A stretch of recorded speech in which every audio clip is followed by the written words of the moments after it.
غالب اور ان کے محبوب کے متعلق بھی بات چیت ہوگی، اور اگر ان کا محبوب ان کے جنازے میں شرکت نہیں کرتا تو اس پر بھی لوگ طرح طرح کی باتیں بنائیں گے، اور ان کے محبوب کو لوگوں کی ان باتوں کا سامنا کرنا پڑے گا۔ تو یہ بات غالب کے لیے باعث رسوائی ہے۔ غالب کہتے ہیں کہ ان سب باتوں کو برداشت کرنے سے بہتر تھا کہ میں غرق دریا ہو جاتا۔ غالب کہتے ہیں کہ اپنی زندگی میں نے جو رسوائی اپنے محبوب کے ہاتھوں دیکھی ہے، میں وہ رسوائی دوبارہ مرنے کے بعد نہیں دیکھنا چاہتا، کہ کوئی میرے جنازے کو اٹھائے اور میرا مزار بنائے اور وہاں پر یہ باتیں ہوں کہ غالب کا محبوب کیسا پتھر دل تھا کہ وہ غالب کے جنازے میں بھی شریک نہیں ہوا۔ یہ تھا اس غزل کا شعر نمبر 7۔ اب بڑھتے ہیں اسی غزل کے شعر نمبر 8 کی طرف۔ غالب فرماتے ہیں، اسے کون دیکھ سکتا کہ یگانہ ہے وہ یکتا، جو دوئی کی بو بھی ہوتی تو کہیں دو چار ہوتا۔ اب یہ شعر خالصتاً عشق حقیقی کے حوالے سے کہا گیا ہے۔ سب سے پہلے اس کی لغت دیکھ لیتے ہیں۔ یگانہ، اکیلا، تنہا۔ یکتا، اس کا مطلب بھی اکیلا اور تنہا ہی ہے۔ دوئی، کسی دوسرے کا وجود، کسی غیر کا وجود۔ دو چار ہونا، آمنے سامنے آنا، مقابلے پہ آنا۔ اب اس شعر کی شرح دیکھ لیتے ہیں۔ غالب فرماتے ہیں کہ اللہ کو کون دیکھ سکتا ہے کہ وہ اکیلا ہے، تنہا، اس کا کوئی شریک نہیں ہے، نہ کوئی اس جیسا ہے نہ اس جیسا ہو سکتا ہے۔ وہ اکیلا اپنی ذات اور اپنی صفات میں ہے، اس جیسی کوئی ہستی موجود ہی نہیں ہے۔ اور اس کی وہ دلیل دیتے ہیں اسی شعر کے دوسرے مصرے میں۔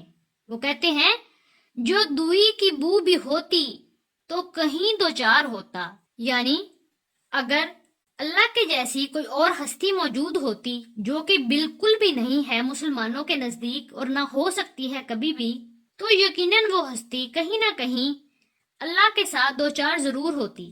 اب اس شعر میں سمجھنے والی بات یہ ہے کہ اللہ کو دیکھنے کے لیے اللہ جیسی ذات کا ہونا ضروری ہے۔ کیوں؟ کیونکہ ہم انسان اس جسم خاکی میں رہتے ہوئے کبھی بھی اللہ تعالیٰ کو نہیں دیکھ سکتے۔ اب چونکہ ایسا نہیں ہے تو وہ دو چار بھی نہیں ہو سکتا کسی سے، کیونکہ وہ اکیلا اور تنہا ہے۔ اور یہ بات اگر ہم اپنی روزمرہ کی زندگی میں دیکھیں، مثال کے طور پر اگر ایک ملک ہے، وہاں پر بادشاہی حکومت ہو تو وہاں پر صرف ایک وقت میں ایک ہی بادشاہ رہ سکتا ہے۔ اگر کوئی دوسرا فریق یا دوسرا شخص بادشاہ بننے کی کوشش کرتا ہے یا ایسا سوچتا بھی ہے تو اس کو یا تو قتل کروا دیا جاتا ہے یا پھر اس کو قید کر دیا جاتا ہے۔ تو یہ تو پھر اس کائنات کو بنانے والے کی بات ہے۔ جب ایک عام انسان اپنی سلطنت میں کسی کی شراکت برداشت نہیں کر سکتا تو بھلا یہ کیسے ممکن ہے کہ اللہ تعالیٰ جو پوری کائنات کو بنانے والا اور اس پورے نظام کو چلانے والا ہے، اگر اس کے جیسی کوئی اور ذات ہوتی تو وہ اس سے دو چار نہ ہوتا یا اس کے آمنے سامنے نہ آتا۔ تو لہٰذا ہم اس نتیجے پہ پہنچے کہ اللہ تعالیٰ کے ذات جیسی کوئی ذات نہیں ہے۔ اس زمن میں پروفیسر یوسف سلیم چشتی صاحب فرماتے ہیں، اس کو کوٹیشن کے طور پر ایڈ کریں اور انورٹڈ کوماز میں لکھیں۔ غالب نے اس شعر میں مسئلہ وحدت الوجود نظم کیا ہے اور الفاظ کے انتخاب کی بدولت شعر میں بڑی دلکشی پیدا ہو گئی ہے۔ یگانہ اور یکتا اور دوئی اور دو چار میں مناسبت مانوی پائی جاتی ہے۔ پہلے مصرے کے پہلے جملہ اسے کون دیکھ سکتا میں یہ دعویٰ کیا ہے کہ اسے کوئی نہیں دیکھ سکتا۔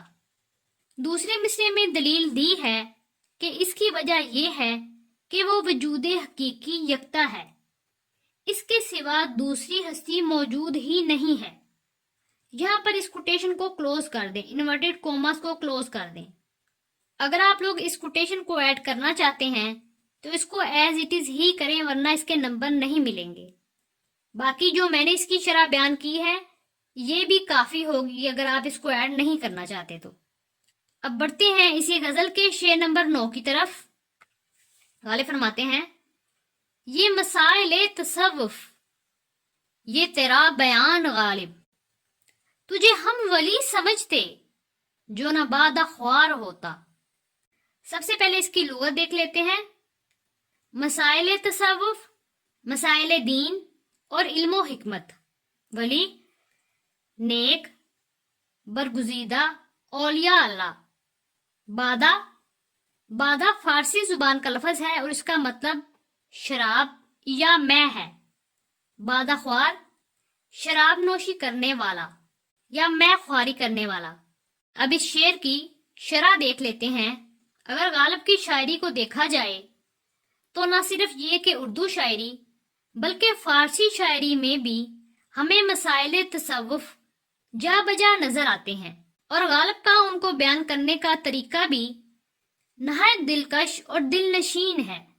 اپنی اس خوبی سے واقفیت رکھنے کی بنا پر غالب خود اپنے بارے میں فرماتے ہیں کہ اے غالب، مسائل تصوف کے بارے میں تمہاری یہ علم و حکمت سے بھری باتیں، علم و حکمت کو بیان کرنے کا طریقہ اور تمہارے الفاظ کا چناؤ اور تمہاری دلکشی اور دل نشینی اتنی خوبصورت ہے کہ ہم تجھے ولی سمجھتے، اور تم نہ صرف یہ کہ مسائل دنیا بلکہ مسائل دین اور دینی احکامات کو بھی اتنے اچھے طریقے سے سمجھتے اور بیان کرتے ہو کہ ہم تمہیں ایک بزرگ، ایک اللہ کا ولی سمجھتے، لیکن ہم ایسا نہیں سمجھ سکتے، اور اس کی وجہ وہ بیان کرتے ہیں جو نہ بادہ خوار ہوتا۔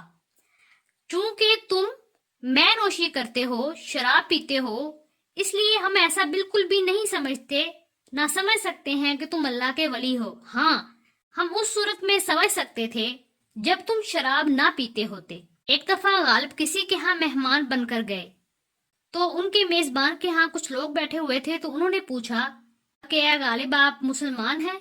تو غالب نے ہنستے ہوئے کہا کہ میں آدھا مسلمان ہوں۔ جس پر سوال ہوا کہ آدھا مسلمان سے کیا مراد ہے؟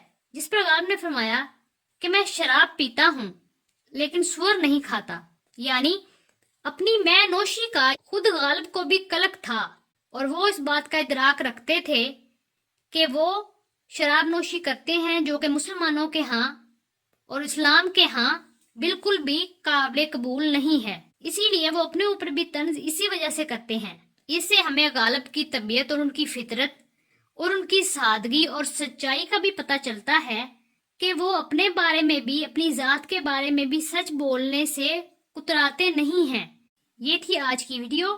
آج ہم نے مرزا غالب کی غزل کو کمپلیٹ کر لیا ہے اور اس کی شرح بھی دیکھ لی ہے، لیکن جانے سے پہلے اگر ابھی تک آپ لوگوں نے ہمارے اس چینل کو سبسکرائب نہیں کیا تو سبسکرائب کر لیجئے، اور ساتھ میں بیل کے آئیکن کو پریس کر دیجئے اور نوٹیفیکیشن کو آل پہ کر دیجئے، تاکہ جیسے ہی ہم نیو ویڈیوز کو اپلوڈ کریں تو ان کی نوٹیفیکیشن آپ کو اسی وقت مل جائیں۔